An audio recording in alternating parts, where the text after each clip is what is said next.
Welcome back. आप सभी का स्वागत है। आज के इस वीडियो में हम देखेंगे कि अनुसंधान नेशनल रिसर्च फाउंडेशन यानी ANRF द्वारा जो है दो different position scientist D and scientist C के लिए जो है एप्लीकेशन इनवाइट किए गए हैं। मैं बता देता हूं कि जो आपकी ANRF है जो एक तरह की गवर्नमेंट बॉडी है, और अगर जो भी विद्यार्थी इन दो पोजीशन के लिए अगर एलिजिबल है तो डेफिनेटली उनको जो है इस पोजीशन के लिए आपको उसमें अप्लाई करना चाहिए, क्योंकि इनका जो पे स्केल है वो बहुत ही ज्यादा जो है अट्रैक्टिव है। ठीक है, जैसे आप देख सकते हो साइंटिस्ट डी का जो पे लेवल है वो 12 है, यानी जो 78,800 से लगा के 2,09,200 तक का इनका जो पे मैट्रिक्स है। ठीक है, for the scientist D post, और इसमें जो है दो पोस्ट है। ठीक है, इसका जो मोड ऑफ रिक्रूटमेंट है वो आपका डेप्यूटेशन के थ्रू हो सकता है या डायरेक्ट रिक्वायरमेंट के थ्रू हो सकता है। डायरेक्ट रिक्वायरमेंट का मतलब है जो नए विद्यार्थी होते हैं, जो फ्रेशर्स होते हैं वो आएंगे। डेप्यूटेशन का मतलब होता है ये टेम्परेरी पोजीशन होती है। ठीक है, 3 ईयर 4 ईयर के लिए जो ऑलरेडी गवर्नमेंट सर्वेंट है या ऑलरेडी किसी संस्था में कार्य कर रहे हैं ना, तो वो जो है इस संस्था में कार्य करने के लिए आ सकते हैं। ठीक है, तो अपन जो मेनली बात करेंगे वो डायरेक्ट रिक्वायरमेंट के बारे में बात करेंगे। तो इनकी जो पोजीशन है वो आपकी अनरिजर्व कैटेगरी की जो है दो यहाँ पे वैकेंट पोस्ट है। ठीक है, इसी प्रकार जो साइंटिस्ट सी का जो है इसमें जो पे लेवल 11 है, तो आप देख सकते हो 67,700 रुपीज से लगा के 2,08,700 तक जो है इनका जो है पे मैट्रिक्स है। और इनमें जो है ना 5 आपकी जो पोस्ट है वो वैकेंट है। स्टार का मतलब ये है कि इसमें से जो 5 पोस्ट में से जो एक पोस्ट है वो PWBD कैंडिडेट के लिए जो है वैकेंट रखी जाएगी, उसके लिए रिजर्व रखी जाएगी। ठीक है, इसका मोड ऑफ रिक्रूटमेंट है वो डायरेक्ट रिक्रूटमेंट है, यानी जो फ्रेशर्स है वो उनको जो है एलिजिबल है सारे। और यहाँ पे जो नंबर ऑफ सीट है वो अनरिजर्व कैटेगरी की 2 है, OBC की 1 है, SC की 1 है और ST की 1 है। ठीक है, तो आई होप सो आपको सीट का और जो है पे स्केल का आपको समझ में आ गया है। अब हम बात करते हैं इनकी एलिजिबिलिटी क्राइटेरिया के बारे में। ठीक है, कि कौन विद्यार्थी जो है इनके पास में एसेंशियल क्वालिफिकेशन और डिजायरेबल क्वालिफिकेशन क्या होनी चाहिए। तो सबसे पहले मैं बात करता हूँ साइंटिस्ट डी पोजीशन के लिए इनकी जो है एसेंशियल क्वालिफिकेशन क्या होनी चाहिए। तो इनके पास में जो है मास्टर डिग्री होनी चाहिए। ठीक है, किसी भी आपके जो है आपके डिसिप्लिन में अगर आपके पास मास्टर डिग्री है तो आप जो है इसमें अप्लाई कर सकते हो। ठीक है, ये जो शेड्यूल 1 में जो है इसमें क्लियर किया गया कि आपके जो किस किस में हो सकते हैं। तो ये लीजिए आपका आ गया शेड्यूल 1। अब देखो शेड्यूल 1 में आप देख सकते हो, जैसे मैं एक एग्जांपल के तौर पे बात करूं, जैसे आप अगर केमिकल साइंस से अगर इसमें आप अप्लाई कर रहे हो तो या तो आपकी जो है masters chemical I mean chemistry में होनी चाहिए, ऑर्गेनिक केमिस्ट्री में होनी चाहिए, इनऑर्गेनिक में होनी चाहिए, एनालिटिकल में होनी चाहिए, फिजिकल केमिस्ट्री में होनी चाहिए और अप्लाइड केमिस्ट्री में या केमिकल साइंस में होनी चाहिए, या कोई भी अदर जो है आपका डिसिप्लिन चलेगा जिसमें आपके जो है केमिस्ट्री जो है एज अ मेन आपका डिसिप्लिन होना चाहिए। ठीक है, तो जो विद्यार्थी जो है इसमें अप्लाई कर सकते हैं, लेकिन साथ में आपको ये भी ध्यान रखना पड़ेगा कि आपकी जो बैचलर डिग्री है, ठीक है, वो आपके 4 ईयर डिग्री कोर्स होना चाहिए। और जहां तक मेरा मानना है जो 4 ईयर डिग्री कोर्स है वो बेसिकली जो इंजीनियरिंग होते हैं या बायोटेक्नोलॉजी वाले जो होते हैं ना, तो वही शायद इसमें एलिजिबल होंगे। तो इनडायरेक्टली जो है इंजीनियरिंग विद्यार्थियों के लिए जो है बैचलर डिग्री का यहाँ पे जो है बोला गया है। ठीक है, और ये जो है शेड्यूल 2 में आपको डिस्क्राइब किया गया। तो शेड्यूल 2 जो है आप देख सकते हो, ये आपका आ गया शेड्यूल 2। ठीक है, इस शेड्यूल 2 में आप देख सकते हो ये आपका शेड्यूल 2 है, जिसमें साफ साफ मेंशन है इंजीनियरिंग वाले विद्यार्थी, टेक्नोलॉजी, बायोटेक्नोलॉजी, मेडिसिन या वेटनरी साइंस है ना, फार्मास्यूटिकल साइंस है ना, मिनिमम 4th ईयर डिग्री वाले। अब जैसे इसमें मैं केमिस्ट्री रिलेटेड अगर मैं बात करता हूं तो आप यहाँ पे देख सकते हो केमिकल इंजीनियरिंग के बारे में। तो केमिकल इंजीनियरिंग में आप देख सकते हो केमिकल टेक्नोलॉजी है, केमिकल प्लांट इंजीनियरिंग है, अप्लाइड केमिकल पॉलीमर टेक्नोलॉजी है, फिर है polymer science and chemical technology है, केमिकल साइंस एंड टेक्नोलॉजी है, फूड टेक्नोलॉजी, और कोई भी अगर आपके रिलेवेंट आपके इंजीनियरिंग है जिसमें जो है केमिकल एज अ मेन आपकी डिसिप्लिन रही है, तो वो आप इसमें जो है एलिजिबल हो जाओगे। ठीक है, तो ये तो मैंने आपको बता दिया कि आपकी मास्टर है वो किसी भी केमिस्ट्री कोर्सेज के साथ में होनी चाहिए। ठीक है, और साथ में आपका बैचलर डिग्री जो कि 4th ईयर का जो है 4 ईयर का होना चाहिए, ये खास तौर पे ध्यान रखना। यानी मैं साफ साफ बता देता हूं कि जो BSc वाले विद्यार्थी है वो इसमें एलिजिबल नहीं है, विशेष तौर पर ध्यान रखना। जिनका जो BSc जो जूलॉजी, बॉटनी, फिजिक्स या जो भी आप करते हो 3 साल वाला कोर्स, तो वो इसमें एलिजिबल नहीं है। ठीक है, और साथ में जो मेन पॉइंट है जहां से बहुत सारे विद्यार्थी जो है ये शायद क्वालिफिकेशन उनके पास में नहीं होगी, 8 ईयर का उनके पास में एक्सपीरियंस होना चाहिए आपके रिसर्च और डेवलपमेंट में। ठीक है, या इंडस्ट्री में या एकेडमिक में या फिर उनके साइंस एंड टेक्नोलॉजी ऑर्गेनाइजेशन में।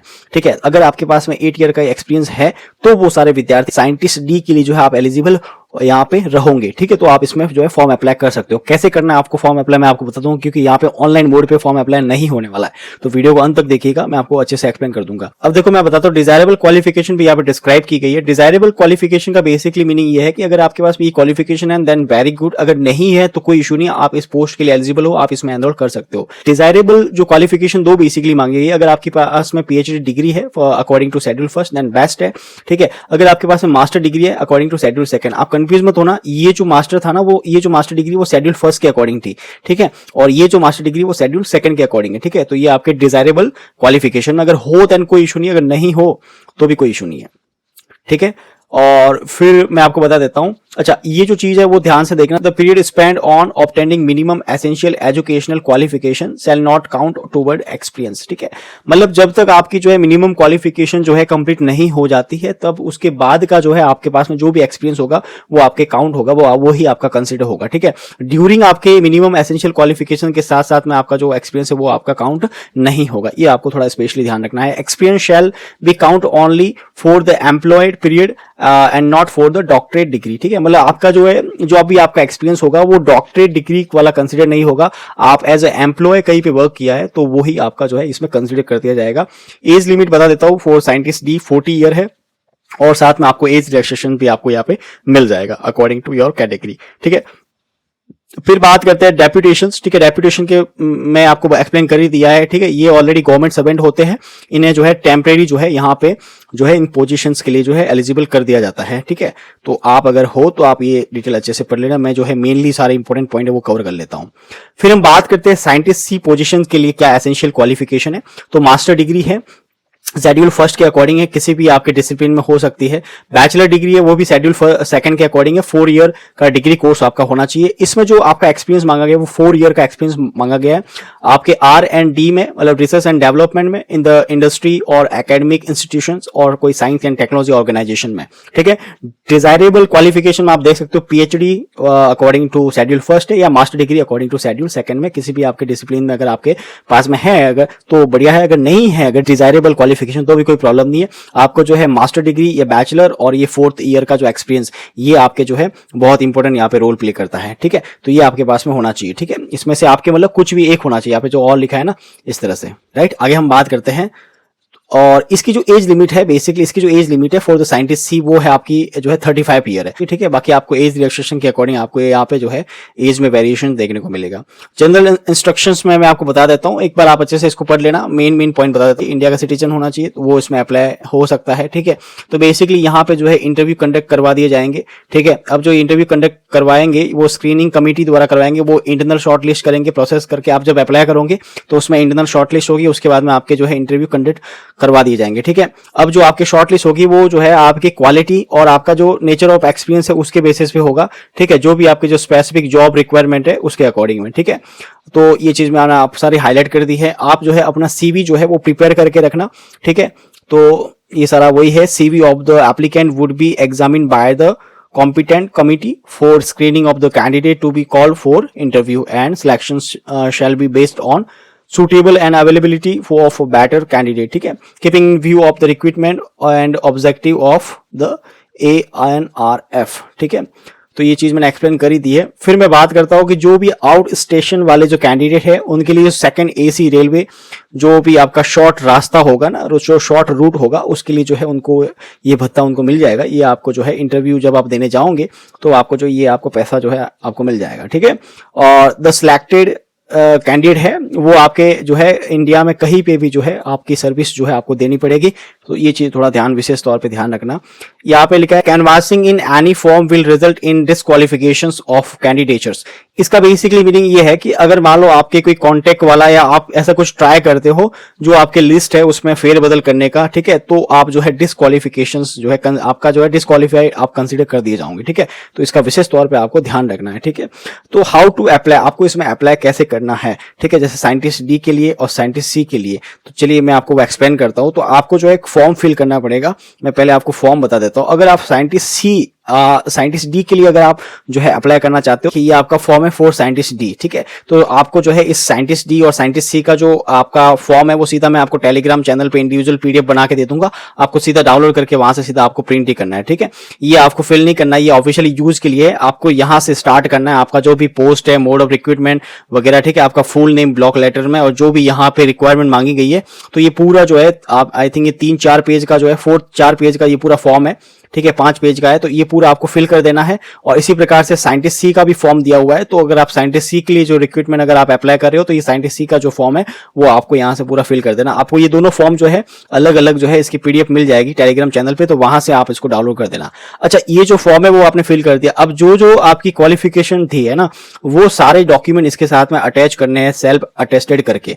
ठीक है, और उसको जो है आपको जो है एनवेलप करना है और उसको आपको पोस्ट करना होगा। ठीक है, अब कहां पोस्ट करना है वो मैं आपको बता देता हूं।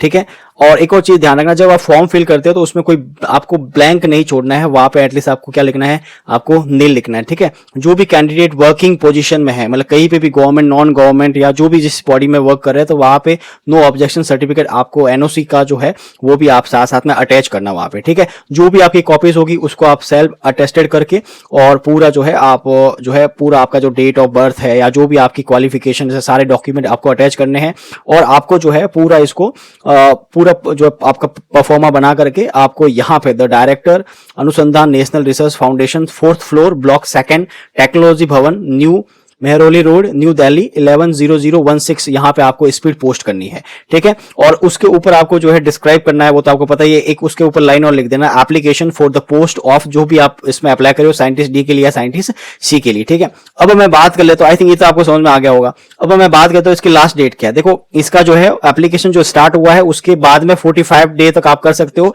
लेकिन जो विद्यार्थी बाहर के जैसे असम है, मेघालय है, अरुणाचल प्रदेश है, मिजोरम है, मणिपुर, नागालैंड है, सिक्किम है ना, इस तरह से जो है वो जो है उनके लिए 60 डेज दिए हुए, वो जो है 60 दिनों तक जो है वहां पे एप्लीकेशन स्टार्ट होने के बाद में अप्लाई कर सकते हो। एडवर्टाइजमेंट नंबर 02/2025 के लिए जिसमें आप क्लियरली मेंशन कर रखा है कि आपकी इनिशियल डेट और फाइनल डेट क्या होगी, ठीक है। चूंकि ये पब्लिश हुआ था एम्प्लॉयमेंट न्यूज में 25 to 31 अक्टूबर को, तो इसका जो लास्ट डेट है of the receipt of applications ANRF में वो आपका है 15 दिसंबर 2025 टिल दी 5:30 PM पे, ठीक है। और जो कैंडिडेट मैंने आपको बताया था जो आपके रिमोट एरियाज से है वो उनके लिए जो है 29 दिसंबर 2025 के उनके लिए 29 दिसंबर 2025 टिल 5:30 PM तक जो है वो जो है इसमें अप्लाई कर सकते हैं। तो आपका ये डेट का ये जो है आप इंपॉर्टेंट डेट्स थी। फिर मैं एक और चीज बता दूं, जो विद्यार्थी अब्रॉड के हैं, मतलब जो बाहर है इंडिया से, वो जो है उनका इंटरव्यू ऑनलाइन के लिए वो जो है रिक्वेस्ट यहाँ पे डाल सकते हैं, ये पूरी डिटेल उनके लिए दी हुई है, तो वो आप इसको अच्छे से देख सकते हो। आपके सभी डॉक्यूमेंट में आपके नेम सरनेम सेम होने चाहिए, अगर नहीं है